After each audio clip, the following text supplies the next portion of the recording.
Likes, comment, subscribe. One day I'll say that.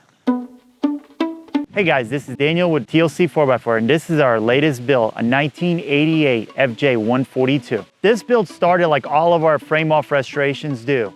Every component and piece comes off the truck and off the body. After we get the body back from the sandblasting, any necessary rust repair is done. Since this is one of our 142 builds, we have to start with an FJ80 chassis. So we completely disassemble that chassis, adjust the wheelbase and all the suspension points. From there, we will fit the LS3 engine and a 6L80 transmission. Once we have the chassis all disassembled, we will go ahead and disassemble the axles.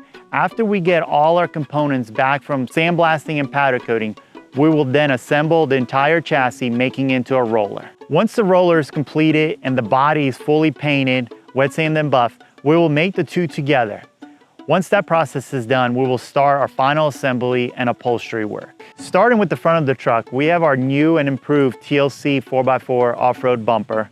With this bumper, we're running a worn 8,000-pound winch. We also have some integrated LED fog lights. We have blacked out all the trim on this truck, including the front grille. We're also running JW speaker headlights, along with LED bulbs throughout the truck. We finished this truck out with Toyota 4V6 quicksand paint. As far as the wheels and tires in this vehicle, we're running Method wheels with our trusty BF Goodrich all-terrain tires. The tire size is 285/70/17. That's the metric size. That equates to roughly a 33-inch tire. We've also eliminated the factory power antenna. We just do a small fixed mass antenna, and I think they look pretty cool and modern.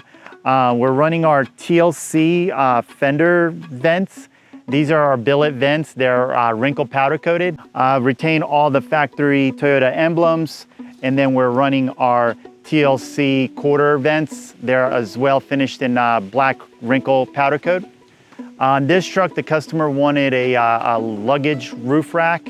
So we're running this Gobi roof rack. And in the back of the truck, we're running our TLC 4x4 rear bumper with a tire carrier, a jerry can holder.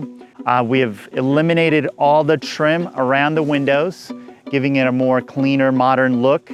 Running a ceramic tint on all the side windows, and then just a UV blocker on the front windshield. As far as the power plant of this vehicle, we're running our trusty LS3 430 horsepower engine, made it to a 6L80 transmission, which is then made it to a Toyota transfer case. We're running our TLC aluminum radiator, running a brushless fans.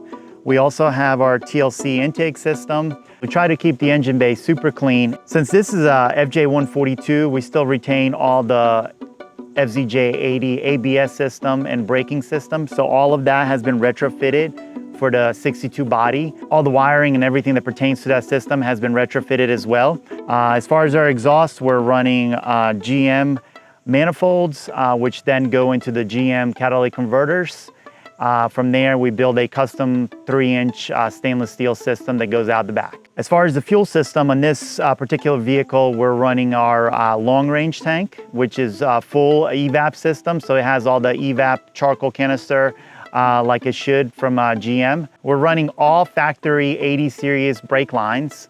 Then we're running DBA America brake pads and brake rotors, front and rear. As far as the suspension system, we're running OME springs and Fox shocks. We really try hard to make this engine look like it belongs in this engine bay. So from the placement of the motor, the intake system, all the hoses, all the lines, everything is thought out so it doesn't look out of place. We have also upgraded the hood to a gas shock hood, so we eliminate the prop rod and the helper spring, giving it a cleaner, more modern look. As far as the interior in this vehicle, personally, I think this is one of the prettiest interiors that we've done so far. We started this build with our normal layer of Dynamat, and then on top of that layer of Dynaliner on the floor, ceiling, quarter panels, and doors. We choose to custom build each carpet kit, allowing us to custom fit it to each vehicle. This allows us to achieve the fit and finish that we're looking for. From there, we'll move on to the door panels. They're all scratch built. This particular vehicle is covered in Morin Giles brown leather, has a Chilowich insert, and also features our billet interior bits and pieces. With us running this Chilowich insert on the doors and seat, It's really designed for outdoor use, so it's very durable and it will withstand the test of time. Moving on to the headliner, we choose to backdate all of our headliners to an FJ60.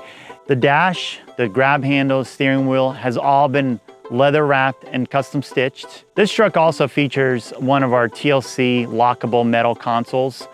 We have designed this console to fit over the factory heater unit and also allows you to have some cup holders and have lockable storage. We're running custom aftermarket front seats. The rear, we retain the factory 62 seats. We disassemble them. The seat frames then get sandblasted and powder coated.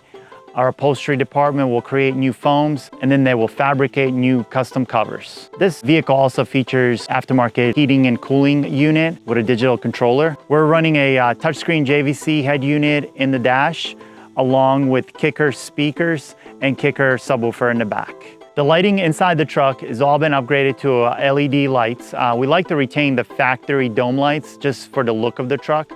The dash is our TLC aftermarket gauge cluster, so that's all modern LED lighting with a display. We've also added lights inside the center console and in the rear footwell area. We have also integrated a Switch Pro panel into the dash to control all our auxiliary lights. And that's all for this build. If you would like a TLC truck of your own, please contact us through our website and follow along for more builds like this. Like, comment, subscribe. Like, comment, subscribe. One day I'll say that.